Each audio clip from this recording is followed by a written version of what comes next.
3월 9일 오늘 통독 본문은 욥기서 1장부터 5장입니다. 욥기서는 이스라엘 족장 시대 아브라함의 시대에 우스 땅에 살았던 박해, 미움이라는 이름을 가진 욥의 이야기입니다. 서론에 해당하는 1, 2장에는 갑작스레 닥친 고난을 요약합니다. 그리고 고난의 원인을 서론에서 미리 밝힘으로써 성경을 읽는 성도들에게 욥이 당한 고난의 원인보다 그 의미에 집중하게 합니다. 마찬가지로 왜 의인이 고난을 당하는가에 초점을 맞추어 분노하기보다 그 고통을 통과하며 의인은 무엇을 깨닫게 되는가에 초점을 두는 것이 신앙입니다. 욥기서 1장. 우스 땅에 욥이라는 사람이 살고 있었습니다. 이 사람은 흠이 없고 정직할 뿐 아니라 하나님을 경외하며 악을 멀리하는 사람이었습니다. 그는 아들 7과 딸 3을 두었습니다. 또한 그는 양 7,000마리, 낙타 3,000마리, 소 500쌍, 암나귀 500마리 외에 매우 많은 종도 가지고 있었습니다. 이와 같이 욥은 동방에서 가장 큰 사람이었습니다. 욥의 아들들은 집집마다 돌아가며 잔치를 벌이곤 했는데 그때마다 새 누이도 초대해 함께 먹고 마셨습니다. 이 잔치 기간이 끝나고 나면 욥은 그들을 불러 성결하게 하고 아침 일찍 일어나 그들의 수대로 번제를 드렸습니다. 내 자식들이 죄를 짓고 마음으로 하나님을 저주했을지도 모른다. 고 생각했기 때문입니다. 욥은 항상 이와 같이 했습니다. 하루는 하나님의 아들들이 여호와 앞에 와 서 있는데 사탄도 그들과 함께 왔습니다. 여호와께서 사탄에게 말씀하셨습니다. 네가 어디서 왔느냐? 사탄이 여호와께 대답했습니다. 땅에서 여기저기를 왔다 갔다 하다 왔습니다. 그러자 여호와께서 사탄에게 말씀하셨습니다. 내 종 욥을 유심히 살펴보았느냐? 땅 위에 그런 사람이 없다. 그는 흠이 없고 정직한 자로서 하나님을 경외하고 악을 멀리하는 사람이다. 이에 사탄이 여호와께 대답했습니다. 욥이 아무런 이유 없이 하나님을 경외하겠습니까? 주께서 그와 그 집안과 그가 가진 모든 것의 사면에 울타리를 쳐주지 않으셨습니까? 주께서 욥이 손대는 일에 복을 주셔서 그 가축이 땅에서 늘어가는 것입니다. 하지만 주께서 손을 뻗어 그가 가진 모든 것을 쳐 보십시오. 그러면 그가 분명 주의 얼굴에 대고 저주할 것입니다. 여호와께서 사탄에게 말씀하셨습니다. 좋다. 그의 모든 재산을 네 마음대로 해도 좋다. 그러나 그의 몸에는 손가락 하나도 대지 마라. 하시니 사탄이 여호와 앞에서 물러났습니다. 하루는 욥의 아들 딸들이 마탕의 집에서 잔치를 벌이고 포도주를 마시고 있었습니다. 그때 한 심부름꾼이 욥에게 와서 말했습니다. 소들은 밭을 갈고 있고 나귀들은 그 근처에서 풀을 뜯고 있었는데 스바 사람들이 갑자기 들이닥치더니 그것들을 빼앗아가고 종들을 칼로 쳐 죽였습니다. 나만 혼자 피해 이렇게 주인님께 말씀드리러 온 것입니다. 그가 아직 말을 채 끝내기도 전에 다른 사람이 와서 말했습니다. 하나님의 불이 하늘에서 떨어져 양떼와 종들을 다 집어삼켰습니다. 나만 혼자 피해 이렇게 주인님께 말씀드리러 왔습니다. 그가 아직 말을 채 끝내기도 전에 또 한 사람이 와서 말했습니다. 갈대아 사람들이 새 무리로 떼를 지어 쳐들어와서 낙타들을 빼앗아가고 종들은 칼로 쳐 죽였습니다. 나만 혼자 피해 이렇게 주인님께 말씀드리러 왔습니다.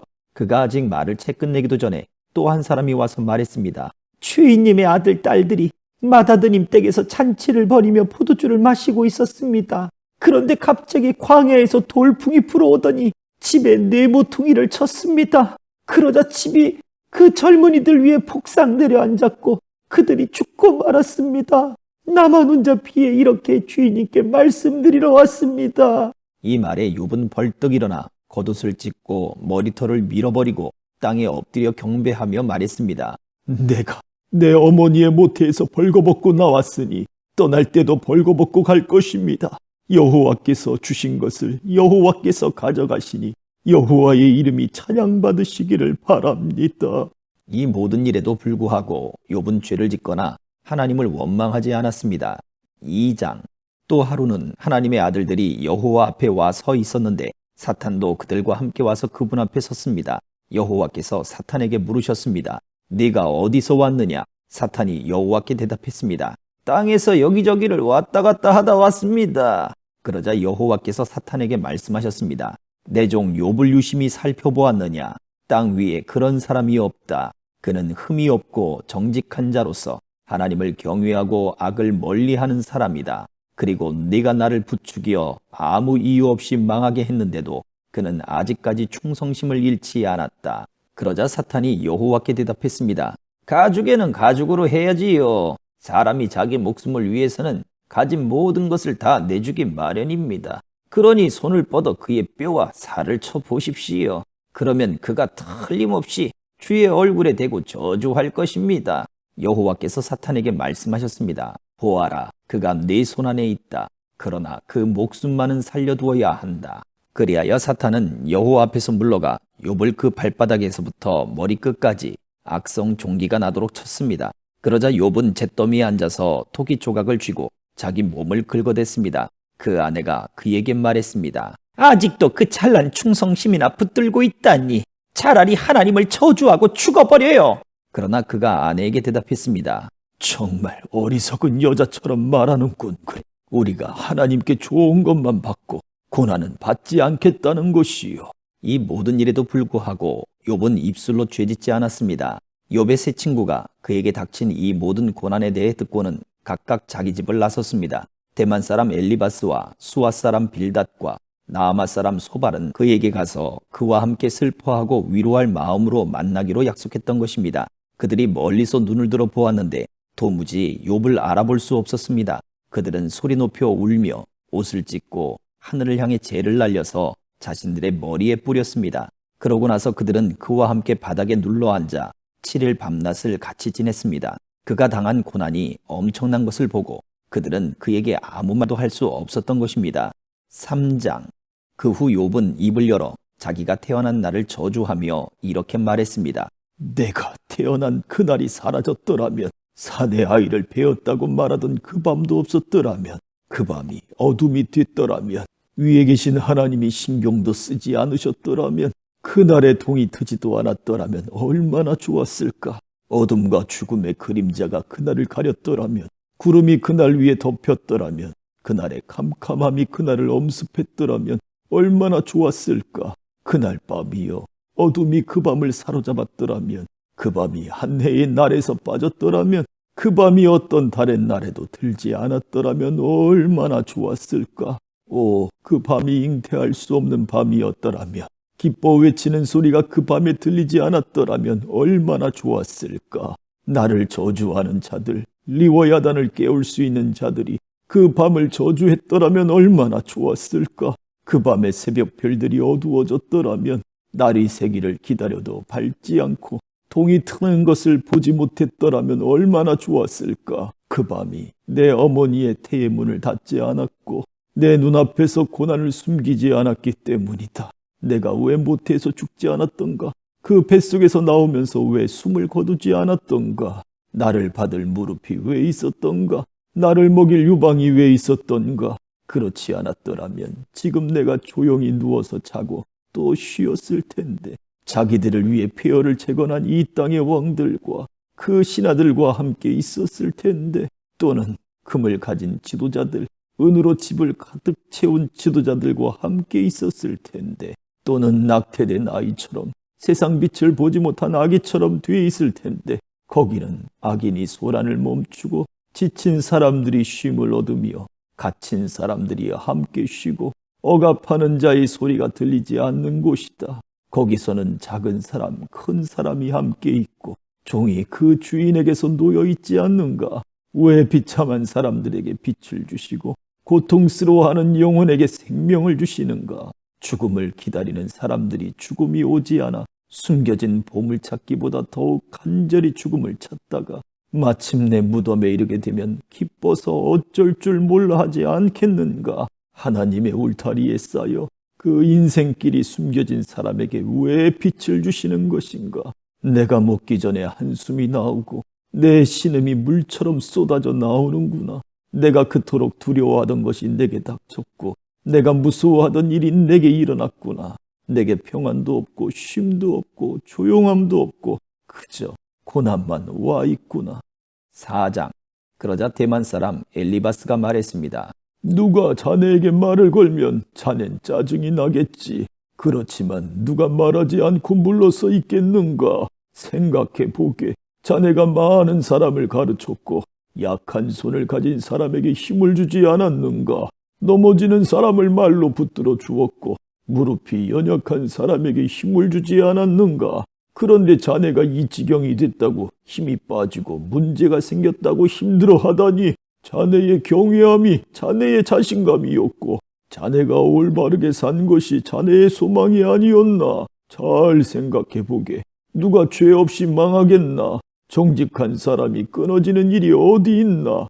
내가 본 바로는 죄악을 경작하는 사람, 고난의 씨를 뿌리는 사람은 그대로 거두더군. 하나님의 입김에 그들은 망하고 그분의 콧김에 끝장나는 것이네. 사자의 포효 소리, 사나운 사자의 으르렁대는 소리는 사라지고 젊은 사자의 이빨은 부러지고 늙은 사자가 먹이가 없어 죽고 암사자의 새끼들이 다 흩어져 버린다네. 한마디 말이 내게 살짝 들려오길래 내 귀가 좀 들어보았네. 사람들이 깊은 잠에 빠져드는 그 밤의 불안한 꿈속에서 두려움과 떨림이 나를 사로잡아 내 모든 뼈를 흔들었다네. 그러고 나서 한 영이 내 얼굴 앞으로 지나갔네. 내 몸의 털이 다 쭈뼛 서버렸지. 그 영이 가만히 서 있었지만 나는 그 모습이 어떤지 알 수 없었다네. 내 눈앞에 한 형상이 서 있고 정막이 흐르는데 내가 어떤 음성을 듣게 됐지.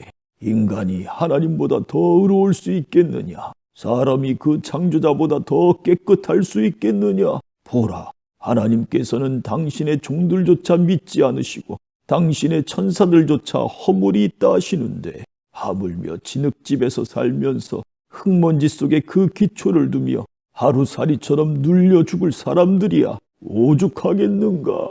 그들은 아침에 살았다가 저녁이 되면 멸망하고 아무도 생각해주는 사람 없이 영원히 멸망하는 법이네. 그들의 장막줄이 뽑히지 않겠는가. 그들은 죽어도 참 지혜 없이 죽는다네. 5장. 자네에게 대답할 사람이 있다면 지금 불러보게. 거룩한 이들 가운데 누가 자네를 돌아보겠나? 분노는 어리석은 사람을 죽이고 질투는 바보 같은 사람을 죽인단 말이지. 어리석은 사람이 뿌리 박는 것을 본 적이 있는데 그 집이 갑자기 저주를 받더군. 그 자식들은 무사한 것과는 거리가 멀어서 성문 앞에서 짓눌리고 있는데도 구해주는 사람이 없더군. 그들이 추수한 것은 배고픈 사람이 먹어치우되 가시나무에서 난 것까지도 먹고 그 재산은 목마른 사람들이 집어삼킨다네. 어려움은 흙먼지에서 나는 게 아니고 고난은 땅에서 생겨나는 게 아니지. 그러나 불꽃이 위로만 솟듯이 사람은 고난받기 위해 태어나는 것일세. 나 같으면 하나님을 찾아서 하나님에게 내 사정을 맡겼을 텐데 그분은 크고도 헤아릴 수 없는 일을 하시고 기적을 셀 수 없이 보이시며 땅에 비를 내리시고 밭에 물을 대시며 낮은 사람들을 높은 곳에 세우시고 슬퍼하는 사람들을 안전한 곳으로 들어 올리신다네. 또 교활한 사람의 계략을 좌절시켜 그 손이 이를 이루지 못하게 하신다네. 지혜로운 사람들은 자기 꾀에 빠뜨리시고 간교한 사람의 계획이 뒤틀리게 하시네. 대낮에도 그들이 어둠을 맞닥뜨리니 정오에도 밤에 하듯이 더듬고 다닌다네. 그러나 그분은 궁핍한 사람들을 칼날과 같은 그들의 입에서 구해내시고 힘있는 사람들의 소나기에서 구해내신다네. 그렇기에 가난한 사람들에게 희망이 있고 불의가 자기 입을 막는 것 아니겠나.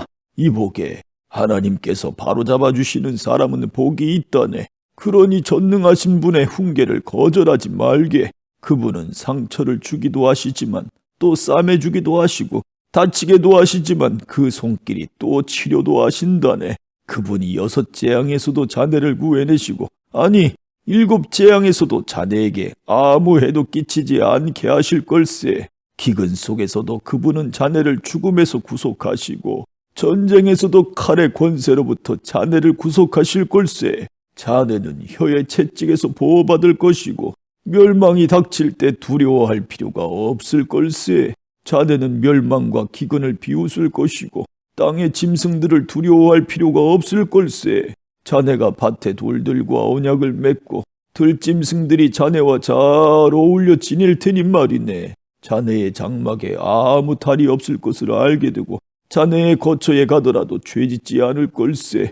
자네의 자손이 많아지고 자네의 후손이 땅의 풀처럼 될 것을 자네가 알게 될 걸세.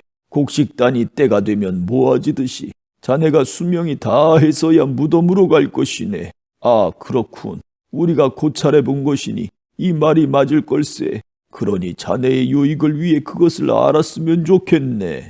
아멘.